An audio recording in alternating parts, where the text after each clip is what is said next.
नमस्कार. आज आपण देवळा तालुक्यातील प्राथमिक आरोग्य केंद्र खर्डा अंतर्गत आरोग्यवर्धिनी केंद्र आयुष्मान आरोग्य मंदिर रामेश्वर या ठिकाणी आलेलो आहोत.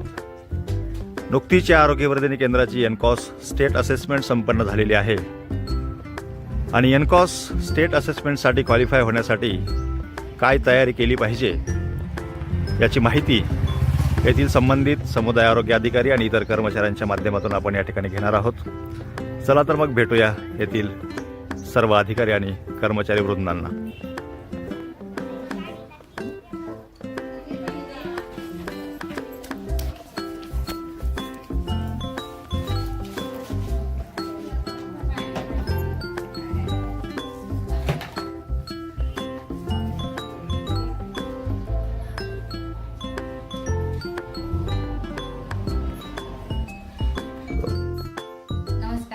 मी डॉक्टर कविता पवार, आरोग्यवर्धिनी केंद्र रामेश्वर, आयुष्मान आरोग्य मंदिर रामेश्वरची समुदाय आरोग्य अधिकारी. नुकतंच आमच्या सेंटरची आरोग्य केंद्राची स्टेट असेसमेंटला निवड झाली होती.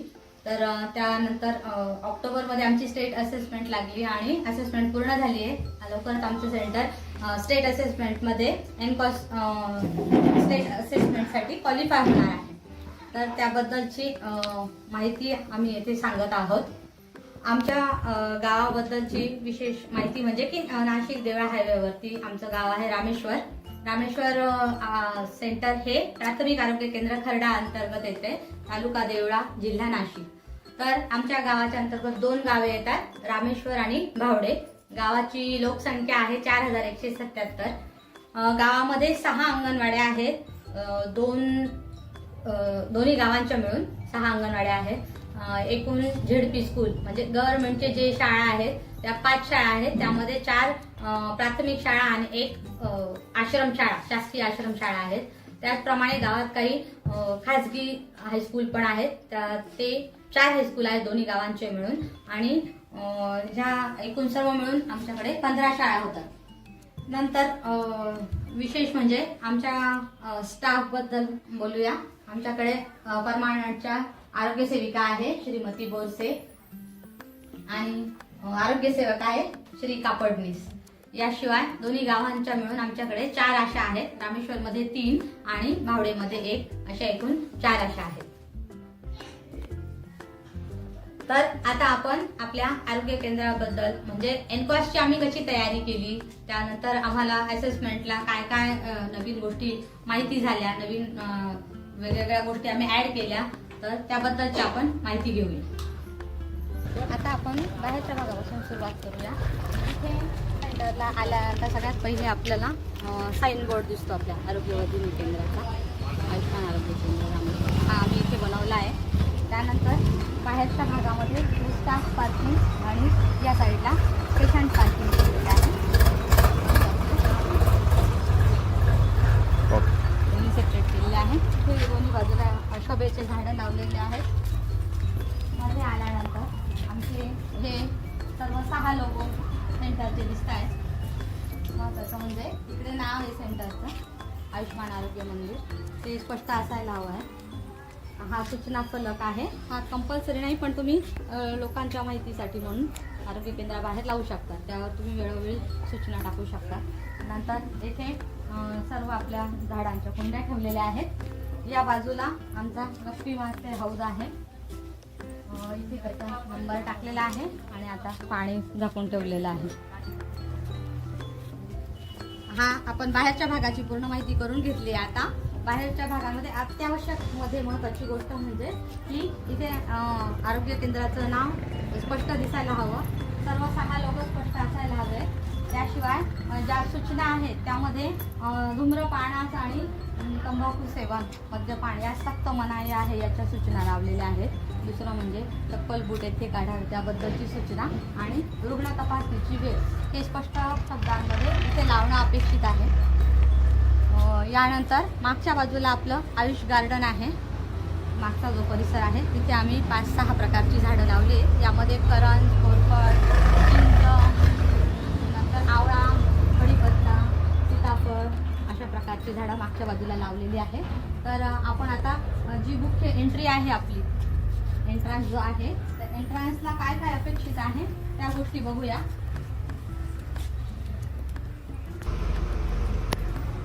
आता आपण मधल्या भागाची पाहणी करणार आहोत. यामध्येही पुन्हा एकदा ज्या आपलं IC आहे, सूचना आहे, त्यामध्ये सगळ्यात महत्त्वाचं म्हणजे आरोग्य केंद्राचं नाव पुन्हा एकदा मधल्या बाजूस पण असणं अपेक्षित आहे. त्याचसोबत रुग्ण तपासणीची वेळ हे आणि धूम्रपान आणि मद्यपानास सक्त मनाई आहे, म्हणजे नो स्मोकिंग एरिया, धूम्रपान निषेध क्षेत्र, हे दोन्हीही महत्त्वाच्या गोष्टी इथे लावणं गरजेचं आहे. त्याचसोबत ग्रामस्थांची सनद, सिटीजन चार्टर, रुग्णांसाठी किंवा ग्रामस्थांसाठी काय काय हक्क आहेत त्याबद्दलची माहिती याच्यामध्ये आहे, ते डिस्प्ले करणं महत्त्वाचं आहे. त्याशिवाय अजून आपले लसीकरण सत्र असेल किंवा इतर कुठले आपण कार्यक्रम घेतो त्याच्याबद्दलची थोडक्यात माहिती लावता आली तर ती लावू शकतो. आणखी महत्त्वाची गोष्ट म्हणजे आपल्या ज्या समिती आहेत, जन आरोग्य समिती, ग्राम आरोग्य पोषण स्वच्छता समिती म्हणजे JAS, VHNSC आणि गुणवत्ता आश्वासन समिती, ह्या तीनही समितींबद्दलची माहिती म्हणजे NCOS कमिटी जी आपली आपण बनवली ती याबद्दलचा इथे डिस्प्ले करायचं आहे आपण माहिती द्यायची आहे. त्याचे सदस्य कोण आहेत आणि त्यांचा काय पद आहे याबद्दलची माहिती इथे असणं एक्सपेक्टेड आहे. या भाग आहे यामध्येच आपलं प्रतीक्षालय असणं अपेक्षित आहे. प्रतीक्षालय आमचं त्या मानाने छोटं आहे, पण जिथे आपलं प्रतीक्षालय असेल तिथे प्रतीक्षालयाचा बोर्ड लावणं गरजेचं आहे. आणि प्रतीक्षालयामध्ये स्वच्छता पाळा, शांतता पाळा या संबंधीच्या सूचना तिथे डिस्प्ले करणं गरजेचं आहे. त्यानंतर आपण डाव्या बाजूला बघूया. इथे आपण सूचना पेटी लावलेली आहे. सूचना पेटी म्हणजेच गावकऱ्यांच्या काही तक्रार असतील किंवा काही सजेशन्स असतील, सूचना असतील तर त्यांनी यामध्ये टाकणं अपेक्षित आहे. सूचना पेटीवर दर महिन्याला एक ठराविक तारीख तिथे त्याचा उल्लेख करणं आवश्यक आहे की ह्या तारखेला सूचना पेटी उघडण्यात येते. त्यासाठी संपर्क म्हणून समुदाय आरोग्य अधिकारी यांचा फोन नंबर व नाव टाकणे गरजेचे आहे. त्याचसोबत पेन आणि पेपर तिथे असायला हवं की ज्यांना सूचना लिहायची आहे किंवा तक्रार करायची आहे ते लगेच लिहून त्या सूचना पेटीत टाकू शकतात. आता आपण अंतर्गत भागाची तयारी कशा पद्धतीने केलेली आहे त्याबद्दल माहिती करून घेऊया. इथे महत्वाच्या 3 गोष्टी, 3 टेबल आहेत आपले. समुदाय आरोग्य अधिकारी, दुसरा आरोग्य सेविका आणि आरोग्य सेवक. तर यामध्ये आपण 3 प्रकारची महत्वाची आपली जी स्टेप आहे की कोणताही पेशंट किंवा रुग्ण आपल्याकडे आल्यानंतर त्याची नाव नोंदणी करणे, त्याला केस पेपर देणे, हे काम आरोग्य सेवक करतात आमच्याकडे. दुसरं म्हणजे ज्या पेशंटची नाव नोंदणी झाली आहे त्यांची आरोग्य तपासणी ही समुदाय आरोग्य अधिकारी करतात. त्यानंतर त्यांना जे मेडिसिन दिलेले आहे ते मेडिसिन औषध वितरणाचं काम आरोग्य सेविका करतात. तर इथे आमचं मेडिसिन काउंटर आहे, तिकडे रजिस्ट्रेशन काउंटर आहे. रजिस्ट्रेशन काउंटर आरोग्य सेवक बघतात. आणि त्यानंतर मेडिसिन दिल्यानंतर रुग्णाला काय काय पुन्हा कधी यायचं किंवा कशा प्रकारे मेडिसिन घ्यायचे किंवा कधी संदर्भ सेवा द्यायची याबद्दलची माहिती आम्ही देतो आणि त्यानंतर मग रुग्ण जातात. तर हे आमचं मेडिसिन काउंटर आहे. इथे आता आम्ही बाकीचे रजिस्टर ठेवले, पण मेडिसिन काउंटरमध्ये महत्वाच्या गोष्टी म्हणजे हे आमचे रोज डेली OPD साठी दिले जाणारे औषधं यामध्ये ठेवलेले आहेत, सर्व जे जे आपल्याला अवेलेबल आहेत DL वरती. आणि इथे 2 महत्वाच्या गोष्टी ते म्हणजे फेफो आणि लासा. फेफो म्हणजे फर्स्ट एक्सपायरी फर्स्ट आउट, जे लगेच एक्सपायरी होण्याचे ड्रग्स आहेत ते सेपरेट केलेले आहे. लासा म्हणजे लुक अलाइक साऊंड अलाइक, म्हणजे जे सारखे असतात अशा पद्धतीने जे मेडिसिन आहेत त्यांचं नेमिंग करून इथे ठेवलेले आहेत. तर ही एक महत्वाची गोष्ट आहे. इकडे बाजूला फायर एक्सटिंग्विशर आहे, हा क्लिनिक रूम मध्येच असणं एक्सपेक्टेड आहे. तर फायर एक्सटिंग्विशरची IC त्याच्यासोबत जोडलेली आहे. बाकी इथे सर्व आमच्या ज्या सगळ्या नॅशनल प्रोग्रामच्या आणि आपल्या ज्या 13 सेवा आहेत, ह्या ज्या 13 सेवा इथे दिलेल्या आहेत त्या 13 सेवांच्या सगळ्या IC त्याबद्दलची माहिती इथे पूर्ण आरोग्य केंद्रात लावलेली आहे. प्रत्येक सेवा आणि प्रत्येक प्रोग्रामची कमीत कमी एक तरी IC आपलं इथे असणं गरजेचं आहे.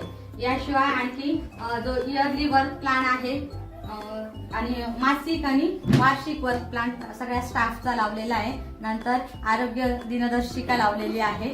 याशिवाय महत्वाचे जे आपले नंबर आहेत ॲम्ब्युलन्सचे 102, 104, 108, अजून इतर जे नंबर आहे IDSPचे, बाकीच्या योजनांचे, ते सर्व इथे डिस्प्ले केलेलं आहे.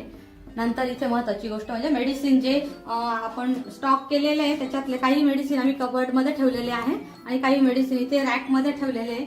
जे मेडिसिन अवेलेबल आहे त्यांची पूर्ण लिस्ट इथे लावलेली आहे. ते आम्ही दर महिन्याला अपडेट करत असतो, कोणते मेडिसिन आहेत, कोणते संपलेले आहेत त्याप्रमाणे. इकडे उपकेंद्राचे सगळे डिटेल्स वगैरे लावलेले आहेत आणि सर्व याची आईसी इथे आहे.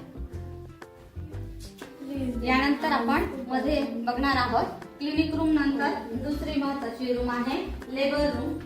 लेबर रूम मध्ये 6 लेबर टेबल आहे, इथे डिलिव्हरी होतात. याशिवाय हे सर्व ट्रे आहेत. आपले लेबर टेबलचे लेबर रूमचे 7 ट्रे आम्ही तयार केलेले आहेत. सर्व ट्रे इथे ठेवलेले आहेत.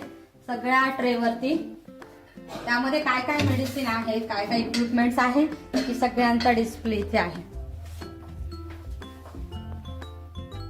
यामध्ये PPIUCD, delivery tray, episiotomy tray, PPH tray, emergency tray, baby tray हे सर्व इथे आहे. याशिवाय बेबीचं weighing machine, baby corner, labour room साठी ड्रम रेडी आहे. नंतर इथे जे आहे ते नेब्युलायझर, निओनेटल रिसर्च आणि त्याच्याशी रिलेटेड सगळे इक्विपमेंट्स इथे ठेवलेले आहेत, ग्लोव्ज वगैरे.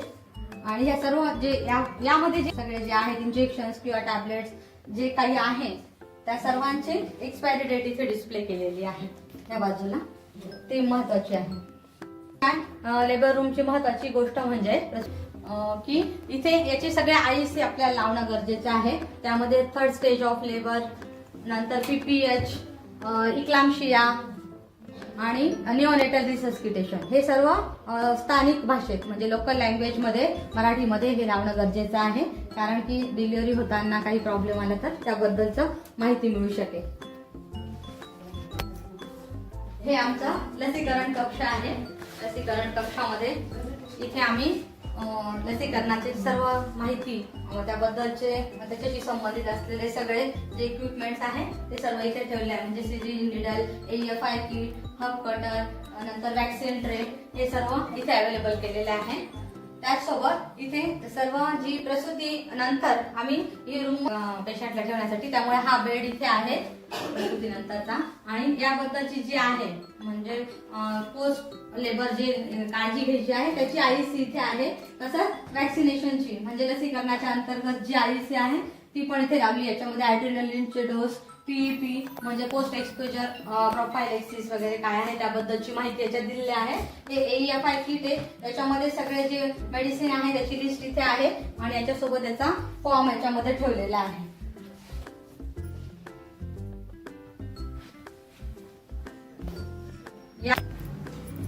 लसीकरणाच्या वेळेसच आम्ही बायोमेडिकल वेस्ट जे आहे त्याचं सेग्रिगेशन करण्यासाठी त्याचे बिन्स वापरतो.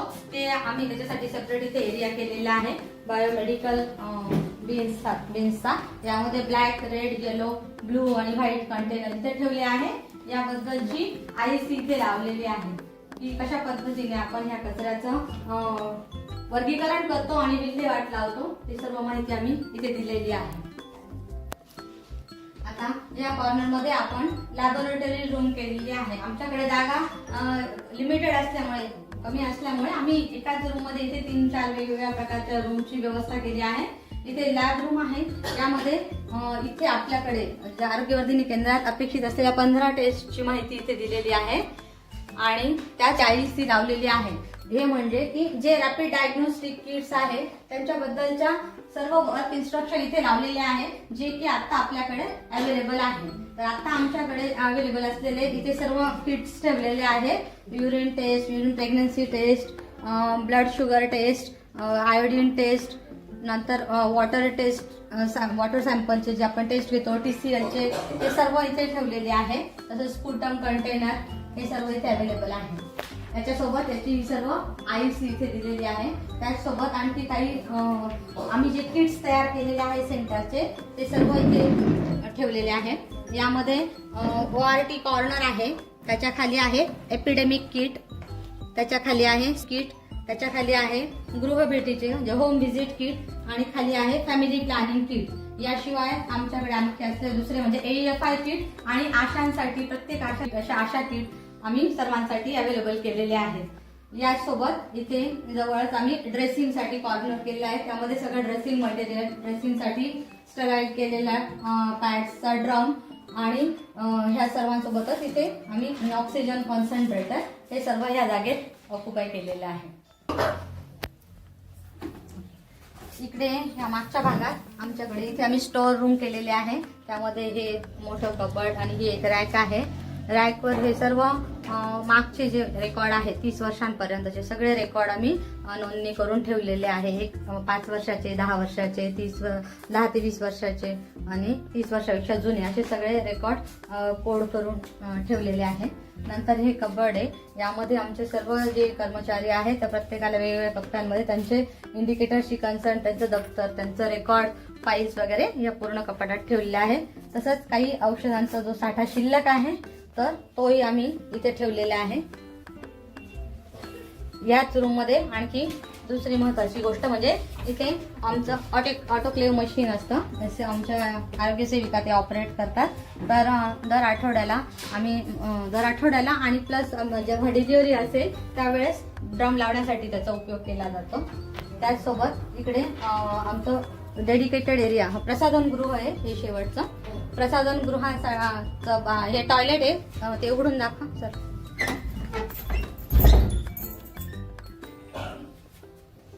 तर आमचे जे अटेंडंट आहे, अटेंडंटची पोस्ट रिकामी असल्यामुळे आम्ही डेली वेजेसवर अटेंडंट ठेवलेले आहे. तर ते रोज क्लिनिंग करतात. क्लिनिंगची दुसरी महत्वाची गोष्ट म्हणजे आम्ही 2 बकेटच्या ऐवजी आम्ही 3 बकेट सिस्टीम यूज करतो. पण आपल्याला अपेक्षित आहे की 2 बकेट सिस्टीम वापरली तरी चालेल. त्यामध्ये पहिली बकेट स्वच्छ पाणी, दुसरी डिटर्जंट पाणी आणि तिसरी क्लोरीन सोल्युशन असं आम्ही वापरतो. तर त्याऐवजी फक्त आपण एक स्वच्छ पाणी आणि क्लोरीन सोल्युशन असंही वापरू शकतो.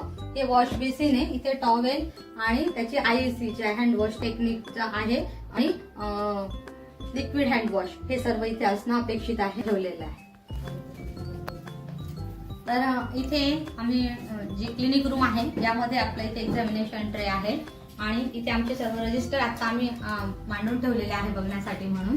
तर यामध्ये सगळं ऑफलाईन रेकॉर्ड हे सर्व रजिस्टर आहे. कमीत कमी 80 ते 100 रजिस्टर आहेत. ते वेगवेगळ्या प्रकारचे जे सगळ्यांचे इंडिकेटर आहे, आशा, ANM, MPW आणि CHO यांच्या सर्व इंडिकेटरशी संबंधित ऑफलाईन रेकॉर्ड या रजिस्टरमध्ये आहे. ऑनलाईन रेकॉर्ड आम्ही सर्व PC, टॅबलेट, मोबाईलमध्ये वेगवेगळ्या ॲपमध्ये ते सर्व कव्हर करत असतो. अशा प्रकारे एनकॉस साठी आम्ही ही पूर्वतयारी केली होती आणि त्यानंतर स्टेट असेसमेंट झाल्यावर जे गॅप अनालिसिस केले गेले, गॅप फाइंडिंग केले त्याबद्दलची तयारी आम्ही नंतर केली, जी की आम्हाला पुढे नॅशनल सर्टिफिकेशनसाठी उपयोगी पडेल. धन्यवाद.